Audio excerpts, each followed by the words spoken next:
Okay. So where did you want to start at? Are we started? Okay, this is Jim Kepner at the Gay Archives in Los Angeles on Saturday, January 9th, 1988. And we are interviewing Peirrce, a veteran of Stonewall. Peirrce Johnson. Peirrce Johnson, okay. And maybe there's a whole new generation of gays now who don't even know what Stonewall was. What was? Huh? What was Stonewall? Stonewall was a gay bar for gay men with gay go-go boys. And it was a... Oh, go-go boys. I hadn't heard that. Yes, they had go-go boys. It was the first gay bar in New York to have go-go. Lesbians there too? They had a few lesbians that entered every now and then, but it...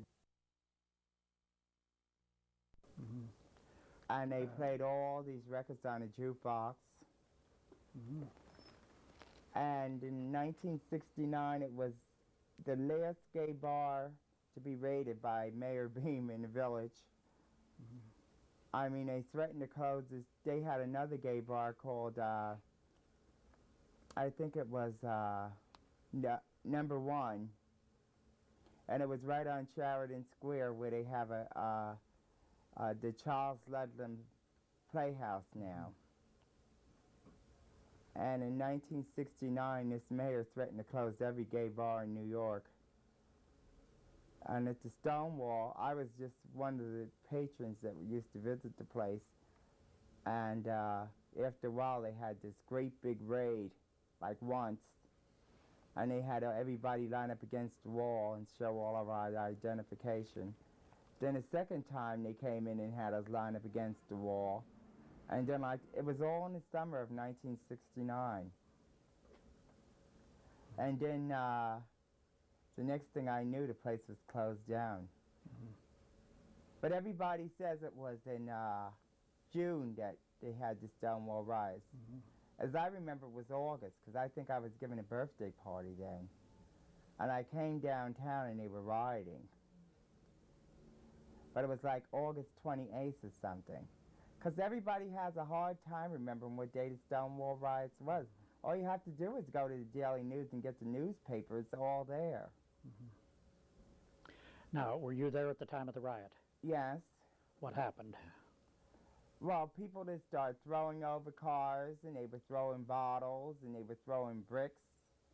And they were throwing all kinds of things. And the cops was... How did that start? Well, it all started with a demonstration. A lot of people started demonstrating outside of the bar and everything. And then the cops just tried to chase them off the street and away from the bar, and they refused to move. And so the cops started hitting them with sticks, and they just started hauling bottles and everything. Do you remember anybody else who was involved at the time? At the Stonewall riots? Oh, there was so many people, like Jim Peirrce was there. I mean, like there was really an awful lot of people. I really couldn't remember too much about how many people were there, you know, as far as their names go and everything, because it's so far back. How did you feel at the time? Oh, I felt real good about them rioting. Because when I first came to New York, it was in 1963, when I finished Thomas Edison High School in Elizabeth. And they only had one gay bar called the Blue Bunny uptown on 45th Street. And like you had to, you know, come there after dark, and you couldn't do any drag or anything. You had to look very straight to get in. I mean, and then they started opening a lot of other gay bars like the Stonewall and stuff downtown.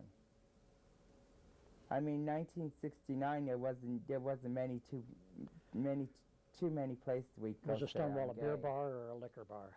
It was a liquor bar. Oh, it was. I thought it was just a beer bar. No, it was a liquor bar, and it was the first place they had go-go dances in New York, as far as the bar goes. How big was it? It was 2 rooms. They had a front bar and a back bar. And in the back bar you could dance, and on the front bar they had go-go boys. It was real nice. What sort of crowd did it get? How would you describe the... It got a whole great big crowd of middle-class people coming there. Many underage?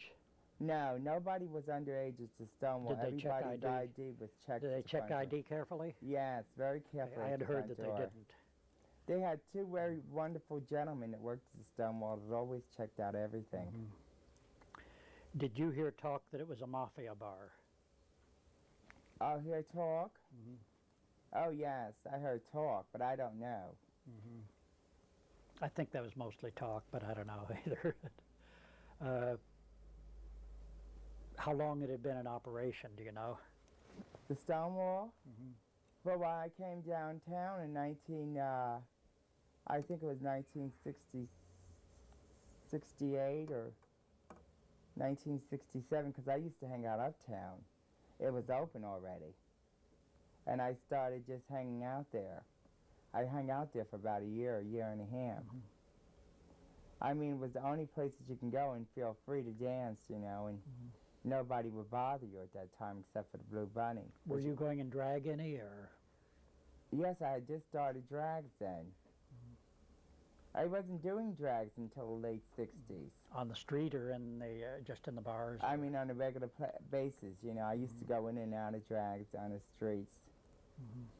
But I used to work waiting on tables and everything. So I didn't do that much drag.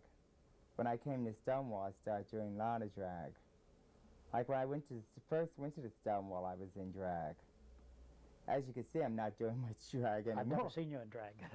I'm not doing much drag anymore, but I'm thinking about going back in because I'm just got on the cover Earth, Wind, and Fire. And I'm thinking about, you know, doing some more drag because I'm going to beauty school now. Around the corner here. Yeah, I'm going to Newberry, starting February 1st. But as far as the Stonewall goes, like at Alternate U, I used to help bring food to the people at Alternate U, and I became the vice president of Street Transvestite Action Revolutionaries, and I was in Out of the Closet, the Gay Liberation, you know, the book. What was Sylvia like? Oh, my dear Sylvia. Sylvia was a real revolutionary person as far as, you know, fighting for rights of poor and street people and stuff like that. But she had a lot of problems of her own in between. I mean, that's why I was the one that advised her she should give up Street Transvestite Action Revolutionaries banner and take a rest for a while and decide whether she wanted to pick it up again. Because it was very, very hard for her. I mean, like, everybody was against the transvestites just about in the movement. They just couldn't get along with a male that looked like a woman. And Sylvia was that type of person. She would always come out in dresses and stuff to meetings and everything. And they would always think she was disruptive and everything, but the men and the women could do all the talking they wanted to do. Did you meet Angela Douglas Key, or Angela Key or Angela Douglas? No. She was out here and then later in Miami, but she was in New York for a while during that time. But she was a very wild militant too. Were you involved in any of the militant actions? Say the march past the women's jail or the... Oh, yes, I was in that. The one where I was in the march on Bellevue Hospital. They got a picture of me in front of Bellevue. I mean, it had about 5 breakdowns in my lifetime. I had one at Randy's. You know Randy used to be a writer. Yeah. When did you first meet Randy? When I had my first breakdown in 1970, 71, and I was in Manhattan State Hospital. He came over and tried to get me out with Jim Miles and Marty Mansford and all those people. And they all came. It was the funniest way they did it. They all came in, and they all said they came to visit me. And then they told me to run. And I ran across the lawn and everything, and I got out of the hospital. And I hopped the fence, because they said they weren't going to release me. I mean, I have all these breakdowns from overwork and stuff, and I was working very hard in the movement, 1969. I used to work at the Gay Center, And I used to work with the poor people who didn't have a home. Where was the gay center then? The gay center was on 3rd Street and 6th Avenue. It was called the GLF Community Center up over Folk City. How long did GLF last? About 3 years. I thought it had died it continued after GAA started? Well, no, GLF lasted 3 years, and GAA kept on going. GAA went into the middle 70s. Yeah.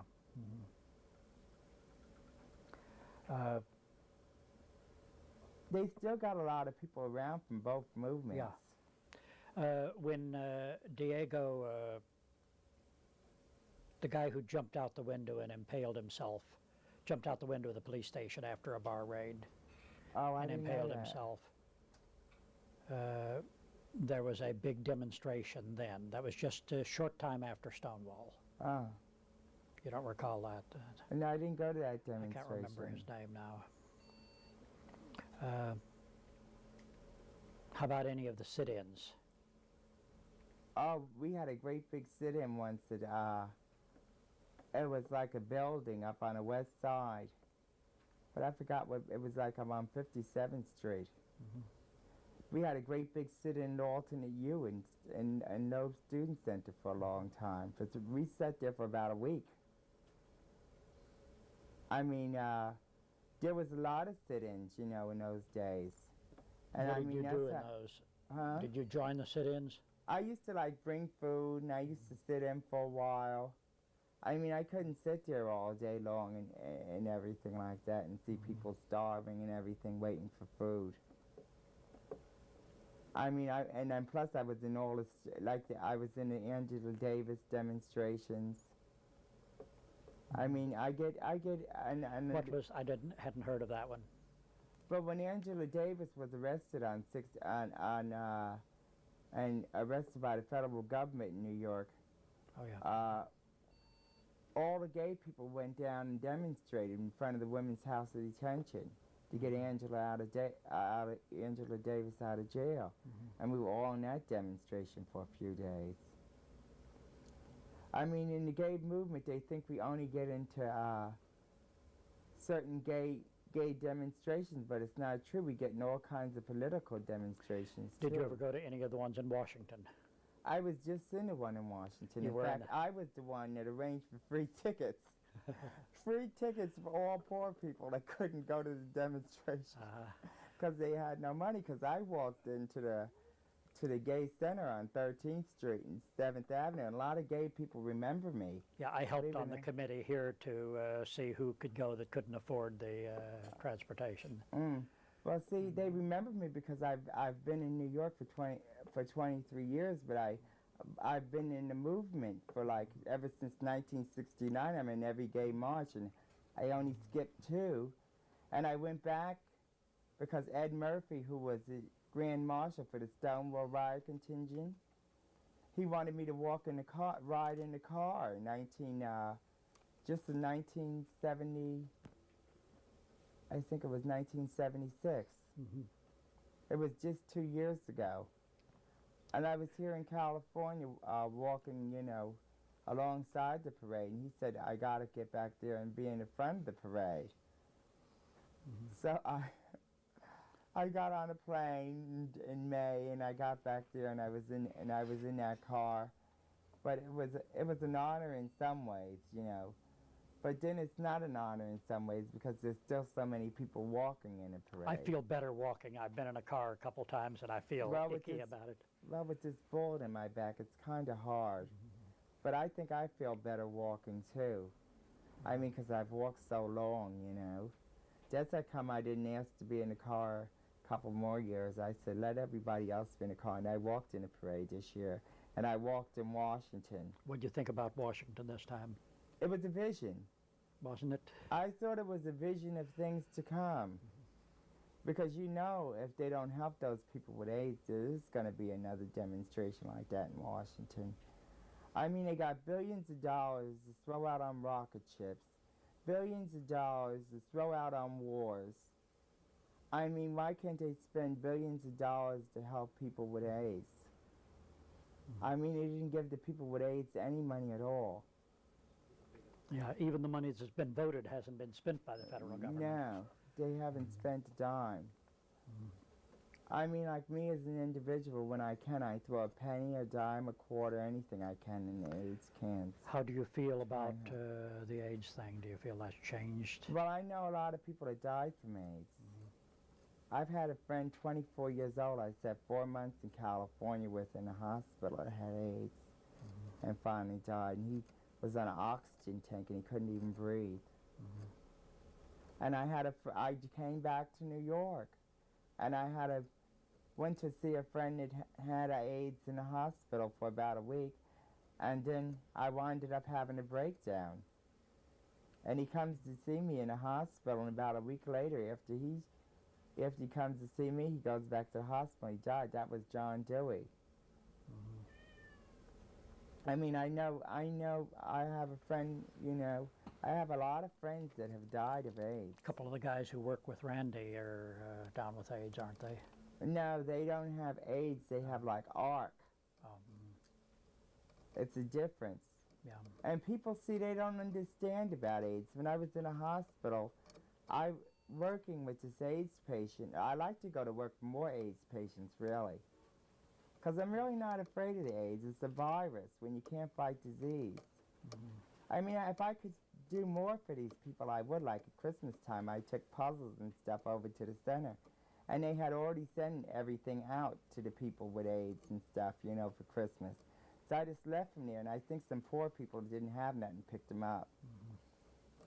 But if I had more money, I like to, help more with donations or anything just to find a cure for AIDS, because it's really terrible the way some people just try to treat people with a sickness that sometimes just can't be helped, because sometimes the people with AIDS aren't considerate, and they go out with other people after they find out they have the virus. And it somewhat works on the brain. Yeah. Yes, sometimes the brain shrivels. How long were you in Washington this time? Just for the march, or? I just went there for the march, and I was there for one day. Did you see the quilt? Yes. I seen the quilt as soon as we got off the bus in Washington. We had limited time. We were supposed to be out of Washington at 6 o'clock in the evening. How did you feel about the quilt? I thought the quilt was a good idea. And I thought it was a beautiful quilt. And I thought the people that worked on that quilt did a fabulous job. It's going to be here in a couple months now. And it's an idea, that shows that we remember those people that have died of AIDS, and that we will never forget, what happened to them, and hope it doesn't happen to us. Because those people that died of AIDS a lot of them didn't know what they were, doing. A lot of innocent people died of AIDS. I hate to say this sort of thing, but I hope we can make a panel for Ronald Reagan Sr. A panel? Oh, to discuss the president. To discuss I would love to see the president's name on that quilt. Well, I don't think that'll ever happen with all That's the not money. a good thing to say, but that's... With all the money he's got, I don't think he'll ever wind up on that quilt.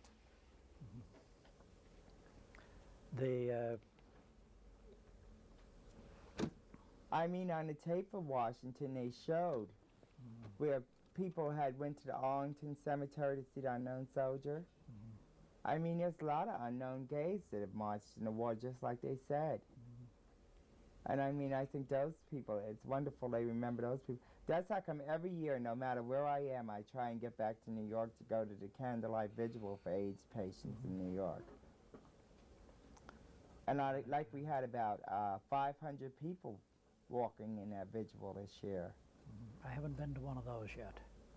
Well, it's just an idea, all these ideas to remember all those people that didn't die of natural causes. They died of a disease that we just have no cure for, and there's just no way we can really help them in any kind of way except go visit them in hospitals and give donations to try and find a cure, and give them whatever kind of comfort we can give them instead of just turning our backs and saying he's sick, well, goodbye to him, Just a moment. Hi. I've been here is everything okay? Or? Oh, yeah. Can I start? I've been trying to find a parking spot for 15 minutes. Ben and Chuck. Yeah, hi. I didn't mean to interrupt your session. okay. That's okay. He wanted me to come and set this thing up for him. He didn't know how to. Oh. So evidently you've got everything working, and I'll get out of your hair. Did you bring any tapes? I'm illegally parked anyway. Okay. You were going to bring me some tapes a long time ago. Well, And a couple of people have been calling about some of those. I'll bring some to you in the next week. How's that? Okay. I don't want to interrupt your. Yeah. But that's why I'm here. Okay, Chuck, thanks. I didn't forget about you. Mm-hmm.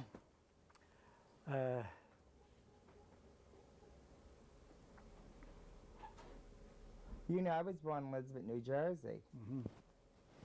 And my real name is Malcolm Michaels. I put it in Out of Closet to Gay Liberation. The book? But ain't too many people that read that book anymore because it's out of print. Randy has a copy, but he had a hard time getting a copy. Is that the Carla J. Allen Young one? Yes. Mm-hmm. Yes, they came to my house on 2nd Street when I was living with the street people, and I was gagging. I was sleeping. He woke me up, and they said, "Would you like to be in a book?" And I thought they were joking. Uh-huh. Because I've been in a lot of things recently. I did an interview with her. I just wrote a letter off to him. He's sending us some stuff. Oh, you should tell him I said hello. I haven't seen him in years. He's living in backwoods, Massachusetts. Oh, I know. He's somewhere in the woods. He told me he was leaving for the woods. Well, he got unhappy after he did the book on gays in Cuba, and a lot of his politically correct friends thought he was attacking Cuba. Ah. And Cuba's a good communist country and should not be attacked, even if they're imprisoning gays. Did you know any of the gay Cubans, by the way? No.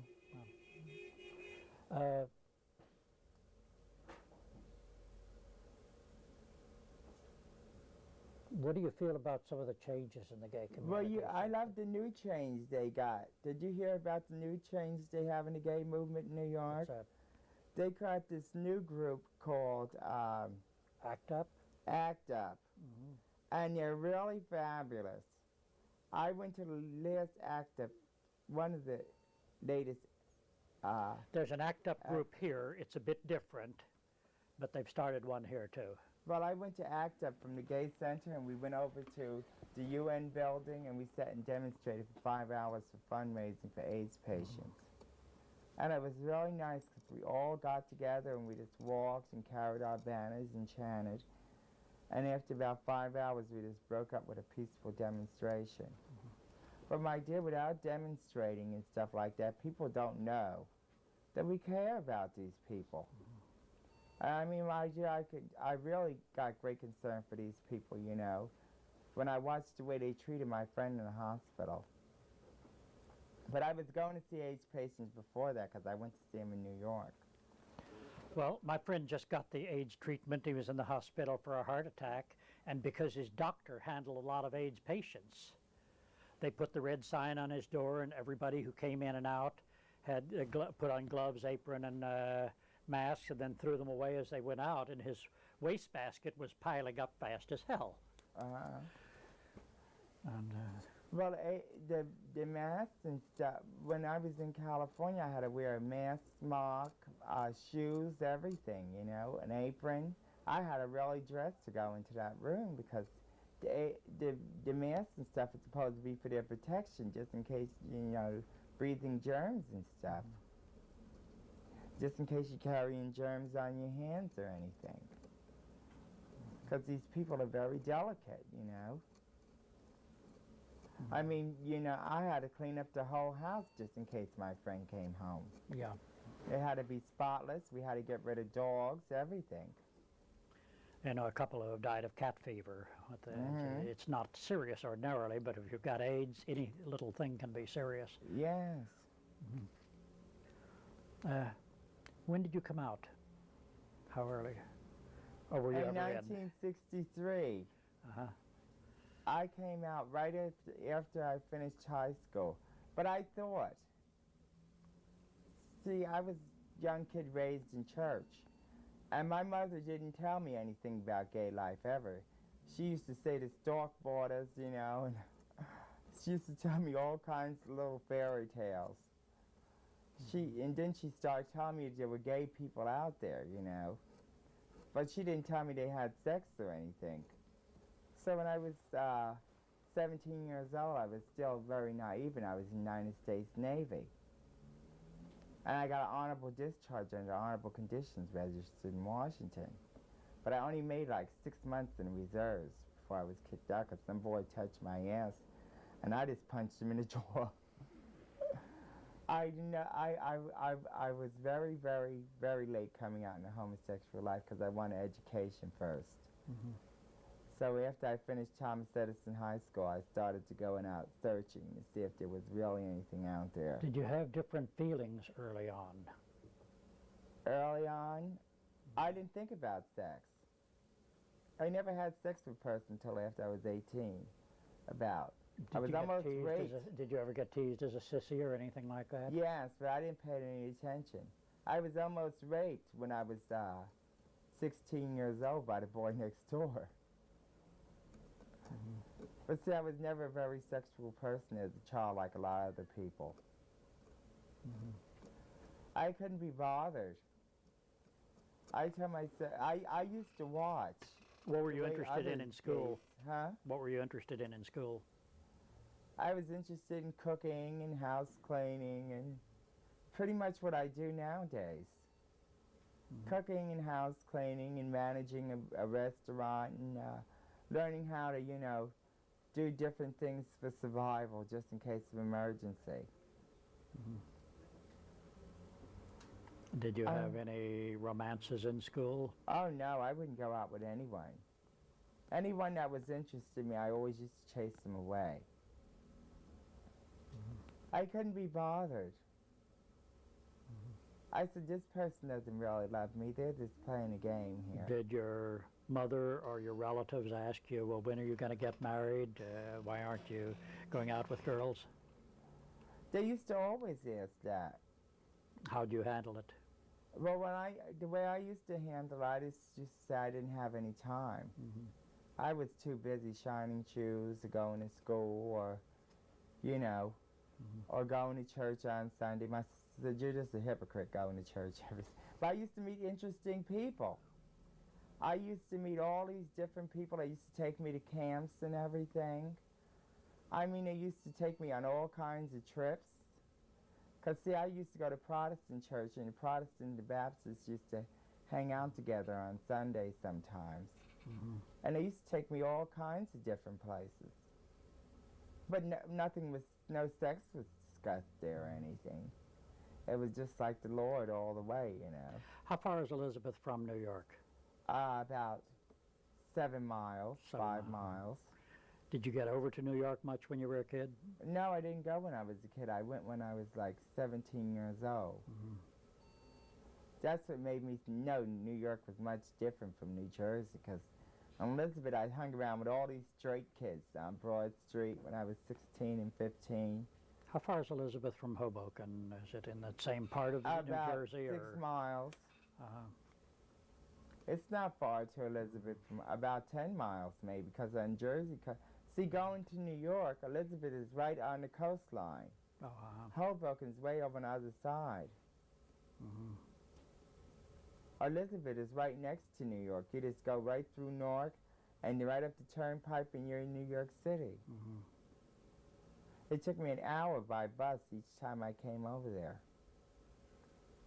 Did you continue living in Elizabeth for a while when you were first going over to New York? Yes. Yes, I did. With your family? Yes, because I have just, I was. Was there any friction with them about what you were doing or where you were going, or did you tell them? My mother used to get very upset when I used to say I'm going to New York. But then I said, I'm paying my own bills nowadays, and I'm old enough to take care of myself, and I'm going anyway. And after a while, she got used to it. Mm-hmm. Did she ever find out you were gay? I told her I was gay. As soon as I turned gay, I just ran home and told her. How'd she respond?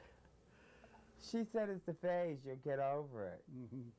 Because see, Have you yet? she knew a lot of gay people when she was, when she used to go to these bars, she used to see all these drag queens and everything. And I told her, God gave you one of your own now. I was never ashamed of my homosexuality once I became gay in 1963. I used to always brag about it to my whole family. Mm-hmm. Did you know anything about the Mattachine Society before Stonewall? No. As they were pretty much the only gay organization in New York for a long time. Or a little later, about 66 or 67, the homosexual youth movement in the neighborhoods, HIM. I didn't know about that. That was run by the guy, and Randy was involved some with that. Yes. It was run by the guy who started the Oscar Wilde bookstore. Oh, I know who that was. I know his name by heart, but I can't think of it. I always talk to him all the time. Him and Randy are still real good friends. His name is what? Oh, I got it on the tip of my tongue. Craig Rockwell. Yeah. How early did you know him? Craig Rockwell, I know him from the movement. Oh, he used to hate me. He used to be a very hard worker in GAA as far as I think he was in GAA when he was working. And he is a very hard worker. And I used to always come and disrupt meetings every now and then. But he just sit there and listen. But he's been very nice to me lately. He's the manager of the bookstore now. Yeah. Him and Randy go way back together. They're just about the same age. Randy they still were the does first. a lot of Those two were the first gay radicals in New York. Not radical in the same way that the term is used now, but. But I haven't been too radical. I have a gay love banner, and someday I'd like to have the gay love banner announced in a parade. If I live long enough, and have it, put on the list for marches for the parade. But I've never listed the gay love banner in any parade in New York. I just marched in there a couple of times. But I'd like someday to have a charter and everything, because you know what gay love means, don't you? It's a button. It means happy sharing. And I think if there was more happy sharing in the gay movement instead of selfishness, my dear, we'd be a lot further than we are today. I mean, when people start sharing from the heart and giving from the heart, it would make it a better movement than any straight movement and a stronger movement than any straight movement could ever be. Like it would be nice if you come to some place like Washington or some demonstration, if they just can get some free cookies and coffee or something. Just so that people don't have to pay for everything along the way. Some people arranged to do that in San Francisco the first time their parade got real big. And they had a food committee that was going to have all free food. They bought enough for 200 people. And that was the first time that about 100,000 showed up. And it was just ridiculous. They had done a big advertising. They had all this free food out in the park. 20 or 30 jars of apple juice and 60 or 70 packages of cookies. Well, at least they tried to feed some of the people. They couldn't do like Jesus did and stretch it out, make it enough to feed. Well, everybody brings something you could stretch it out. Like I tried to be very nice to people from other states when I came to Washington because I was very fierce. I had all these feathers in my hair that I had on the cover for Earth, Wind and Fire, and I met these people from Tennessee that wanted to take photos and some from Texas. And so I took photos with these people, even though I wasn't with anybody particularly in the March in Washington. Now, one of the guys who used to be on our board interviewed a whole bunch of the people from Tennessee. You might be in his videotape because I think I remember seeing that. Well, that was before the walk started. Yeah. Yeah, he was interviewing the people from Tennessee before the march started. And I think I remember seeing someone prancing around with a lot of feathers. I just figured I'd be different in Washington this year. I just had to go. It was like 6 o'clock in the morning when we had to get down there. But my friend that passed away of AIDS, I promised him that if anything happened to him, I would be in Washington on 11th in his place. So I did get there. I just threw on these little Hawaiian shorts and everything, and it's pants right through. But being a small town person from Elizabeth, New Jersey, I've come and, I've learned a lot in the gay movement. Like they gave a great big Christmas party at the Gay Center, and they've been giving me clothes to wear and everything here. And they've been telling me places where I can go get food. They've really been helping me out. I'm like in New York at the center, sometimes they give me information and stuff. But it's very hard to work for free in the gay community. And I applied for 2 jobs here in California at the center, and I never even got called in. I mean, and I've been going to the center every day, every week for employment, house cleaning here, and I haven't gotten 1 job yet. So it's very hard, especially living on Social Security with a bullet in your back, and you don't even get your Social Security check on time. Oh, mine always come on time. I had to apply for a second Social Security check since I've been here. Well, that's because I had the wrong zip code on my first check. I mean, but in a place like California, or any place where you live, and you don't have the right zip code or anything on your mail, it just takes much longer to get there, and you just have to try and struggle and do the best you can until it does. And I think that Ed Murphy and those people that work with Ed Murphy, and even though they try to call them mafia, I think the mafia has done more for the gay movement than anybody I can think of, I think the mafia is the one that made the gay movement, and I think the mafia is the one that keeps the gay movement motivated as far as finances go and everything.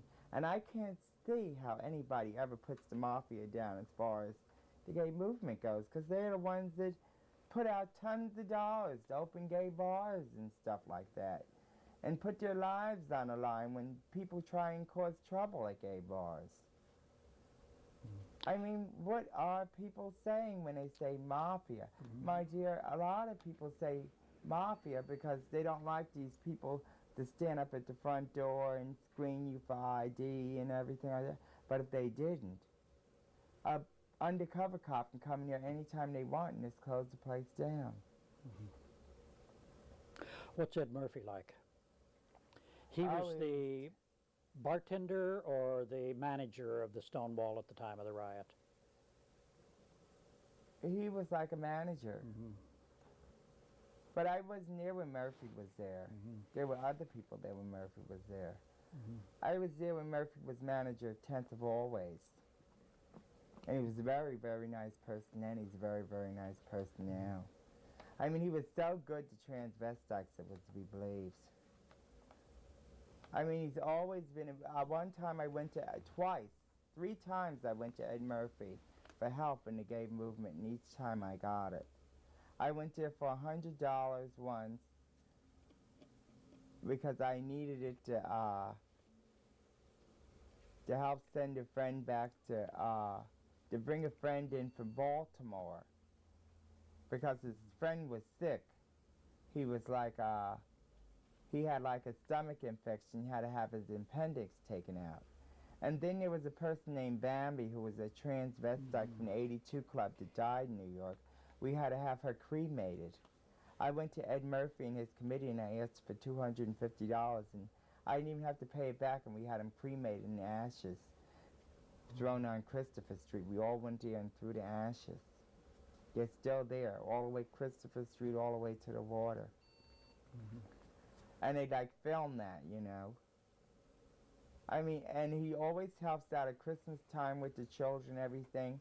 And ever since he decided to join the parade, he's there every year for the parade, and he's not a very well person. He's always going in and out of hospital. Like this year, he gave me $20, which I hope to pay back sometime, because I needed it for the parade, because I didn't have any money on parade day.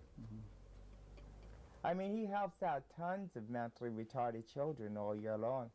And people say a lot of things bad about Ed Murphy, but I personally know the good things that he does to help hundreds and hundreds of people all the time. He runs around, he talks to people, he listens to their problems, and he tries to help them the best he can, you know.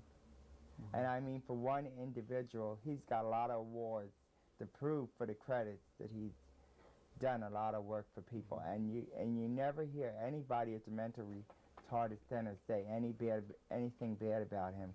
They always say all the good things and give him all the credit for what he's done to help so many wonderful children to live a longer life than they were living, you know, before Murphy came along, you know. And that's the one-to-one program and the people that work with him. I mean, a lot of times in gay movement, they don't give you any good credits while you're here. I hardly don't ever get any good credits. I mean, about the only good credits I got in the gay movement was the ones when Alan Young wrote that book. I mean, a lot of people used to say a lot of bad things about me. Like what? Like I was a hooker and I worked on the streets. They used to say, oh, she's just a hooker and she works on... They don't... I was never just a hooker working on the streets. I was a hooker working in the gay movement. I mean, I've been at all the demonstrations. Whenever I'm in jail as a hooker, I've been bailed out of jail by the gay movement on Gay Pride Day. Because, my dear, I've only been a hooker because that was the only thing I could think to do at a time, you know, when I was on hormones and stuff like that. But I've been a go-go dancer. How long will the schooling take now? Oh, well, at 42 years old, I'm telling you, this is going to take me a year to go to school. But I'll be able to help poor people with their hair. If I find somebody that Can you help me with my hair? Yes. Nothing can be done with that. Oh, yes. They know how to, let me tell you, I bet you they do. They know how to weave a wig on that it looks like your own hair and everything. Sure it does. I got a grant for $5,000 to do this just by going in to ask. I mean, I went there because I'm planning to wear a lot of makeup when I go to school, so I just started wearing it now. I mean, I hope to dye my hair blonde next week or something. I mean, I want a new intrigue for Hollywood.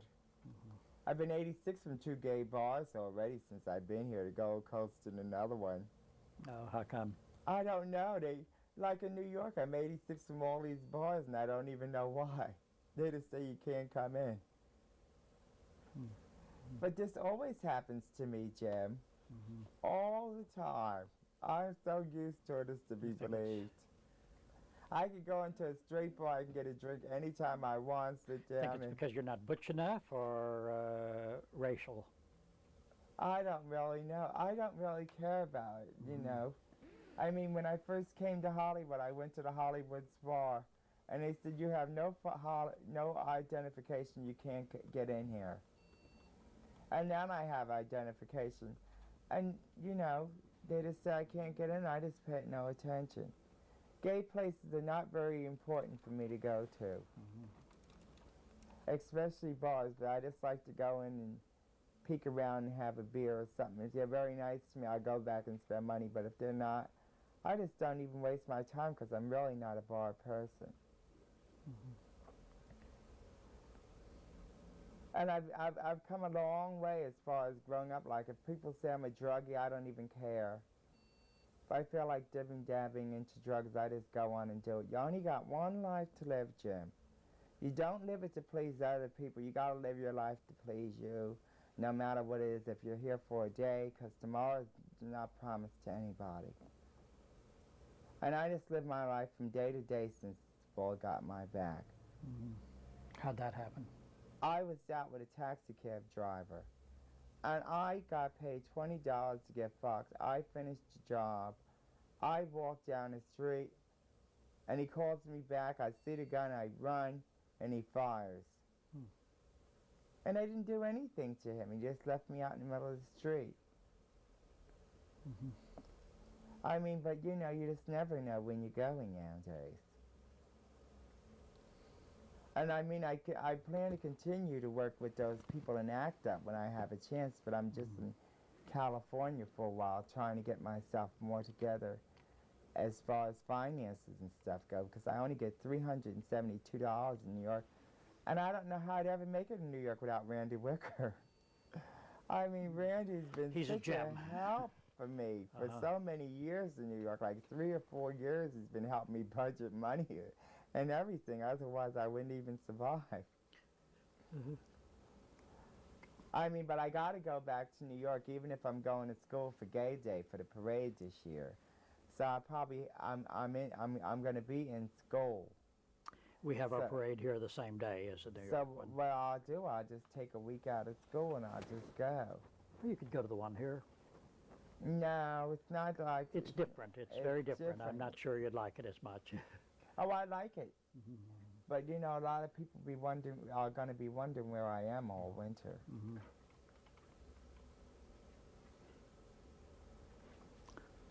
So I'll just take out from school and I'll go to the parade. Going home for the holidays. Yes.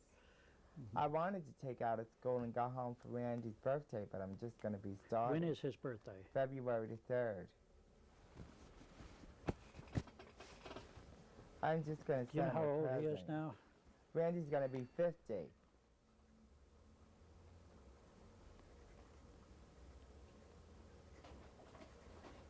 And I know he's going to be quite, that's how come I called him. Born 1936 or? Yes.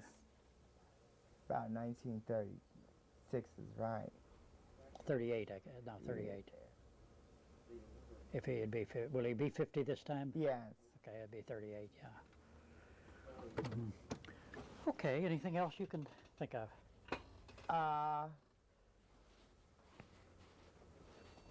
like to do more work for transvestites. I like to help more transvestites than I've been helping. Well, now that so many of us have gotten respectable, we're kind of forgetting about... I like to help those Transvestites. homeless people. I like to open up a house where people Well, they're can only come. homeless because they want to be, aren't they? No, a lot of homeless people aren't homeless because they want to be.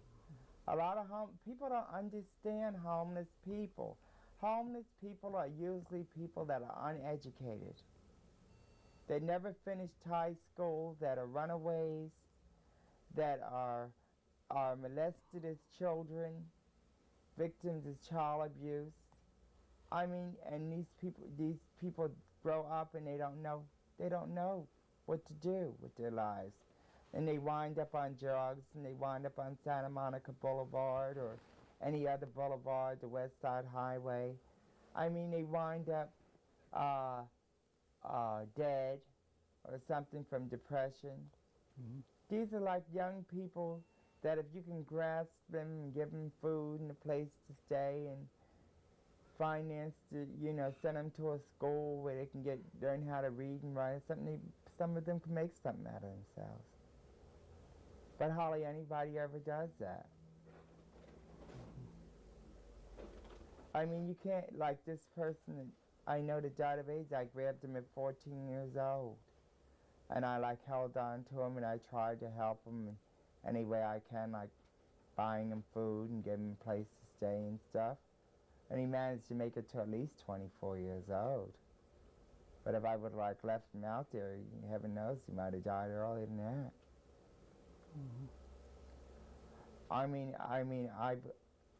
When I have an apartment, I just open it up to all these people. And I don't care if I'm ripped off for a stereo or something like that. These are worldly things. I came here with nothing, I'm leaving with nothing. I just let them take it. I mean, if that's going to help me have a couple extra dollars in I've got to take all this stuff with me when I go. Huh? I ain't taking anything.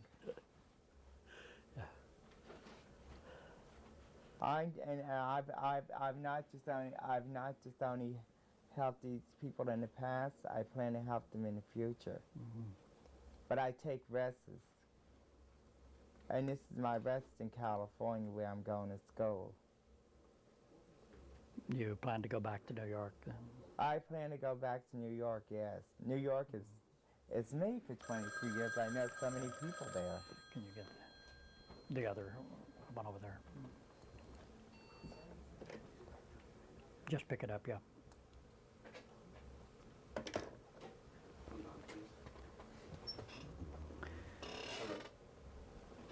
Go ahead. And I don't know how I could ever thank those hundreds of people that helped me in New York. They're the ones that helped me to ride 42 Pass it on to years someone here. else. I mean, so many people in the stores on Christopher Street and stuff have been giving me clothes, and they give me change every day. I mean, I have this friend named Rob that works at Raoul's restaurant, and Randy that gives me money all the time. Because, you know, I haven't been hustling in a while. I just decided, my dear, I've given these men enough. I'm going on vacation. I mean, the AIDS is out there, honey. I don't Yeah. want the AIDS. I don't want to have sex with hardly anybody. And it isn't because I have paranoia fever. It's because I say if I got to go, I might as well get somebody gorgeous. Okay, let's call it with that, unless there's something else you want to add. Well, I think something that I would like to add is like, we've come a long way in gay movement, but we got a long way to go. And I think that all of us gay brothers and sisters should just try to keep on doing our best to hold each other's hand and keep on going right through the AIDS virus and everything to the other side of the rainbow. I think that's about it. Okay, and thanks very Uh-huh. much. Oh, you're welcome. Mm. Oh,